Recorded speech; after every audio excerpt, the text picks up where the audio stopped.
What is up, YouTube fam? Robbie here, and today we're going to talk about my favorite way to practice that puts a little pressure on you without honestly making you feel too bad, because today we're talking worst shot doubles with yourself. But who do I blame if I have a bad score today? Me.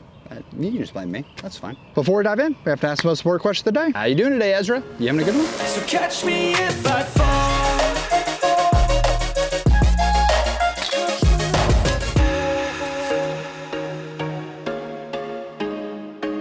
At the time of releasing this video, I believe we are now officially in the month of June, which means that it's Creator Challenge Month. Those of you who didn't see, we are going to be on the Disc Golf Network. We're playing the Creator Challenge, which is where they brought 8 content creators and 8 disc golf touring pros, put us together and said, let's make some content. You guys are gonna play a 12-hole alternate shot doubles event with some fun little twisties. Now, as a guy who has been in several inaugural, that's the right word, disc golf creator type events, Creators Cup, Swanky Disc Golf Survivor, and grabbed second place in both of them, I'd really like the opportunity to walk home with the dub on this one. So we gotta put in the grind, we gotta put in the effort, we gotta put in the practice. Which reminds me that I need to go order my bean burrito for the day, because my partner is none other than the swole master himself, Ezra Aderholt. I've only played one Pro Tour event in my life, and it was the Music City Open in like 2022.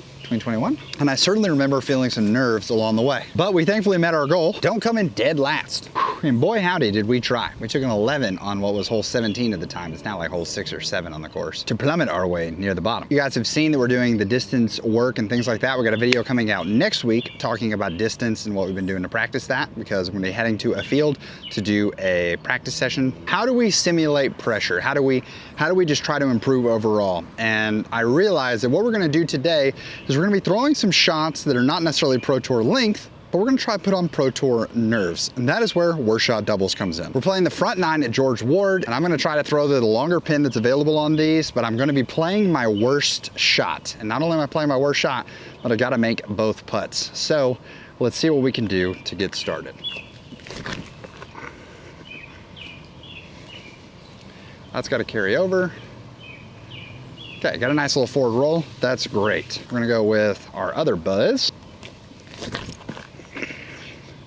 Okay, that one came out of the hand significantly cleaner, but it's significantly farther away. So let's explain the format as we walk up and go get that disc. Usually in worst shot doubles, you're playing against someone else who's also playing worst shot doubles, which means you're both gonna throw your shot in doubles lineup, and then you're gonna judge what is the worst of those two. This is where you would usually let your partners or like your opponents decide that, so that they can really guess what they think is the worst, so you don't have any inherent bias to it. But you're gonna play from there. There are some versions of worst shot doubles where people will make you only play until you make the putt. And as soon as someone makes the putt, you're in. That means that if someone drains like a big long putt, then congratulations, hole's over. But for me, I want that extra pressure. I want the pressure on the drives to, I threw a great shot, okay, now I gotta answer with another great shot, or knowing that I don't get off free by making one good putt. So here, for instance, I don't think that it's a super high percentage chance that I'm gonna make both of these putts, but I think that there's a chance that I could make one. So if we do bang one, awesome. The second one have to be in. Perfect. We walk up there, we tap both in, boom, boom, and we move on to the next hole. Now, because the Pro Tour doesn't have a whole lot of 285-foot par 3s on it, we're gonna be playing to the longest option available. So we're gonna go trail and Sagara here. We're gonna start with Sagara, and we're playing to the B pin position that's 365 feet, hard left. This is a very difficult birdie to get, especially when you've gotta hit it twice. That's terrible. That's terrible. That's better. That's definitely in the right direction. That's great, but the first one was bad. I threw the nose up and hit a tree, and early release both of them. We've got a forehand option out and around that I think we're gonna take for one. We're gonna go with our Zone GT, hanging out wide.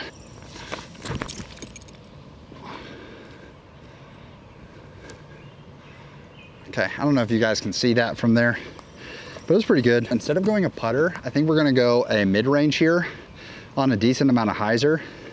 And we're just gonna blast it right up this gut here and see what we can do. Little tree direction, but that's fine. Both should be putting, both should be on the dance floor. Ended up leaving both of these a little bit short. Outside the circle for sure on the zone. That's tough, and if that rolls away down the hill, okay. So we know we're gonna have a long look. And that one just yoinked out of my hands. I know what that miss is. I have like a little hitch in a putt that ends up showing up sometimes.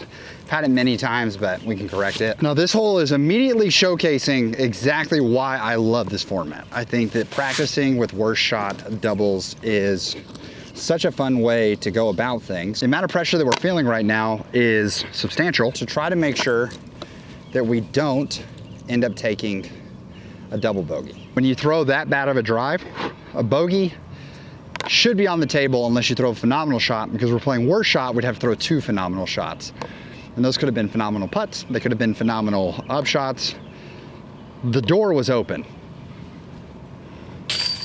Okay, Ezra throws far. I do not throw far. So ideally, we're gonna have a world that when Ezra's throwing drives, I've gotta make the putts. So I've got to get up there, and the pressure for me is more so going to feel on the putting green, which is important. That's where I shine. That's where I feel the most comfortable, besides that and forehands. Because I don't think we're playing true alternate, where it's like once we start, we're just off to the races. I do think that we're like, we split the tee shots 6 and 6. So I have to be ready and dialed on 6 drives. I don't have to have the most miraculous and amazing drives ever. I just can't have terrible drives. I think in 12 holes, it's gonna come down to sort of who's hottest at the time, but also who makes the least amount of errors, because you don't have a whole tournament to fix them. Okay, that's not bad. We're going with, this is the Quake that I talked about, and the Quake being back. This is the Sully Ice Pickleball Quake. Excited. These are the ones that Sully throws, and they are board flat. Hook up. Okay, I think I hit a tree and got like knocked down. Definitely probably gonna be the Quake, but I overturned it. Now see, this is why you have to have your partner, like your opponents would traditionally be the ones to decide what is a worse shot, because this one's further away from the basket, but it's wide open. And to a degree, this ceiling might feel like it's in play, but like realistically, I'm probably jump putting from here. Another thing about this creator opportunity is that content is the key here. So I think going for shots like this is sort of why we're there.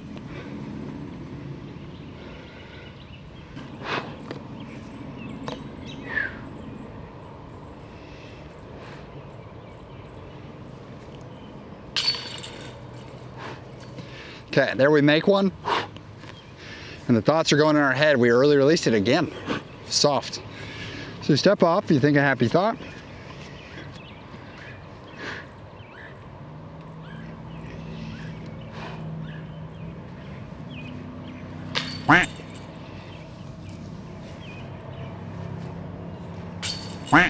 There's like a 7 to 8 gram difference between my 2 putting putters, because one of them I traditionally use for longer looks than the other.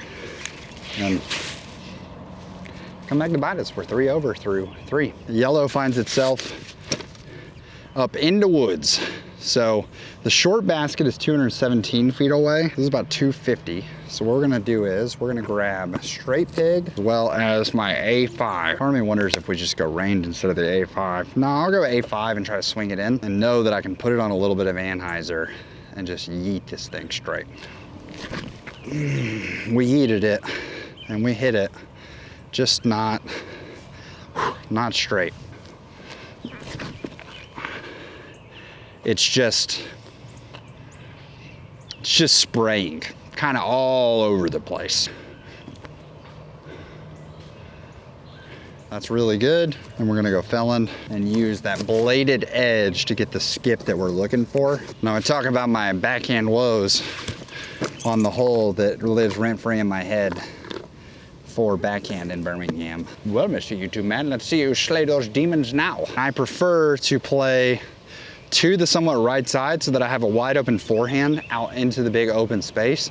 Instead of having to throw like a straight backhand up into like a hole back there, forehand out and around and just crash it high.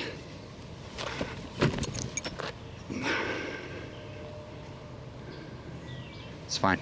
Let's let the big dog eat. We're gonna be a little more aggressive with this one because that one's fine. We're a little more aggressive on this one. If it burns over, it's a harder shot for me, so we'll probably end up taking it.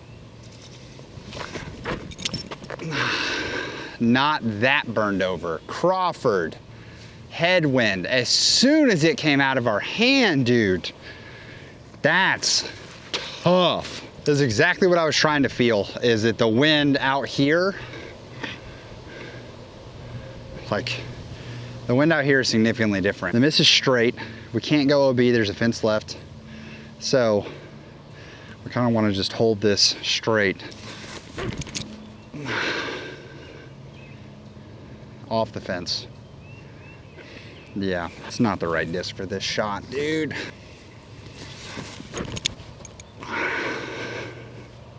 That's so much better. It's still short, but it's so much better. Now it is worse shot and it was in there, but I'm not gonna lie to you guys. We've had a sudden burst of heat in the south. A sudden burst of heat means that the snakes are starting to come out. And if I were a copperhead, this would be pretty nice.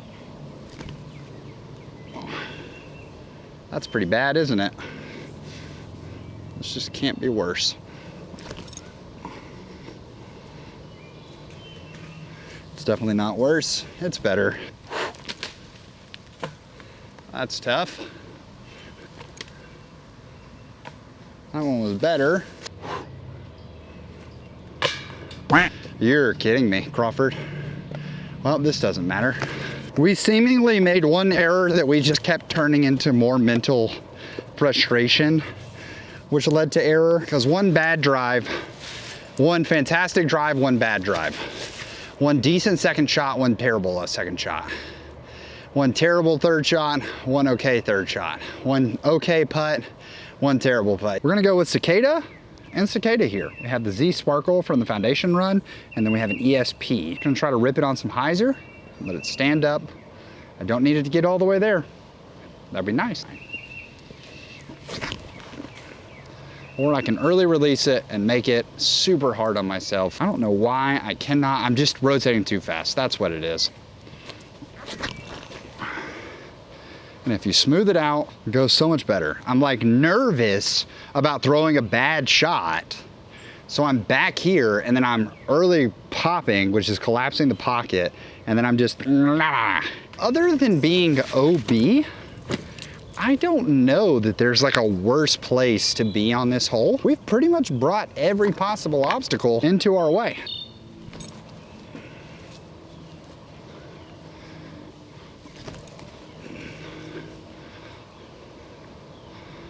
I mean, bad route. From here to have two shots that are both open looks at the basket, that's just nice.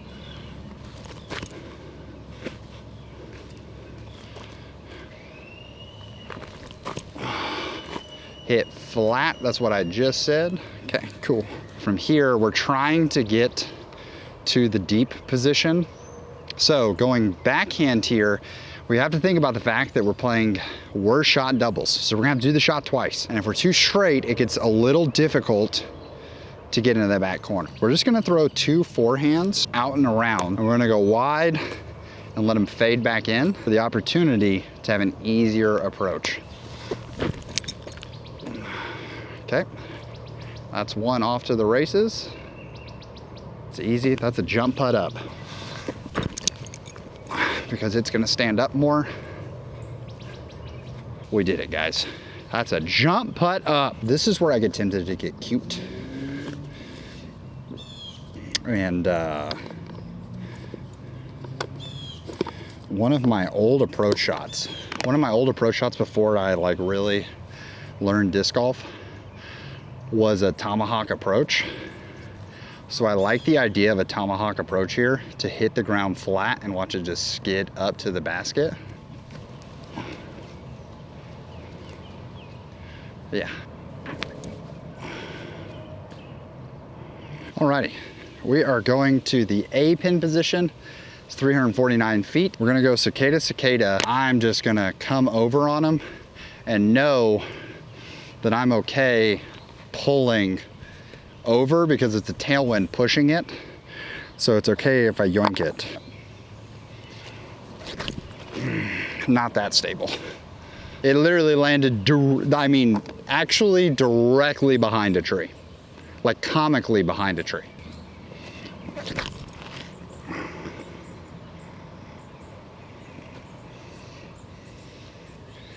And that's why we're putting the pressure cooker on, ladies and gentlemen. Because was it amazing? No. The second shot was not. But was it significantly better?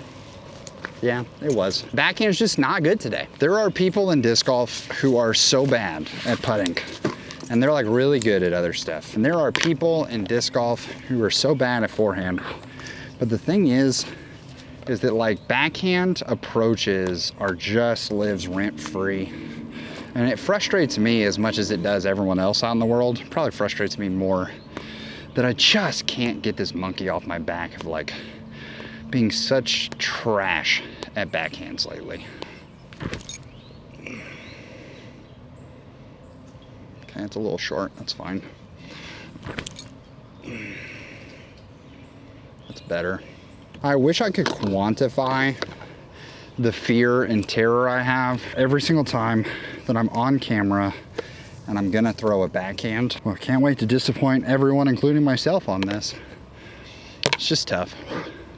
I'm just tired of it. I feel like I've been working on this for like 2 years and I'm putting in time, I'm putting in effort, and I'm just done. Because then it just puts so much extra pressure on every single part of my game because there's just so many holes that are backhand holes. And then you're like, oh, well, cool. Gotta make the backhand holes work. And it's like, my backhand is so bad right now. So inconsistent. We talk about if your putting's bad, it puts a stress on your upshots, which then puts a stress on your drives. Nope, the exact other way around for me personally. I know if I have to throw a backhand drive on a hole, that the level of competency that every other part of my game has to have is just insane. And then it just like, it creates moments like that where it's like, bro, it's a 20-footer. That should be so brain off, Robbie. It just should be so brain off. It's days like today that made me think when I'm on the Creator Classic or competition or whatever it is, and I'm on the television, I'm just gonna try to make forehands work like the whole time because I can just see the comments. And I try to block them out, guys. I try to block them out because I can help you who you don't have 15 years of bad habits trying to tell you, do this, buddy, do this. And it's like just not it. We're gonna go super flippy. We're going to the A location. It says it's like 320. What a dirty, rotten lie. Don't have to crush these.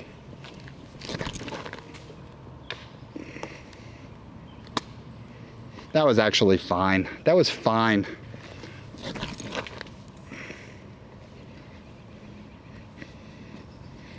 Keep it real though. Keep it real and we keep rolling. We've got a lot of work to do in the next month and a half. And use this as a benchmark so that if we're throwing good shots, good backhand shots on camera, you guys get to come back.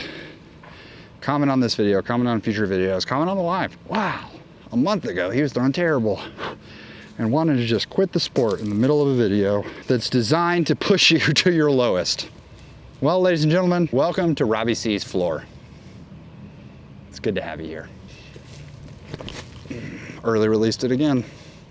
That's why we have to throw super flippy stuff, because we cannot trust ourselves.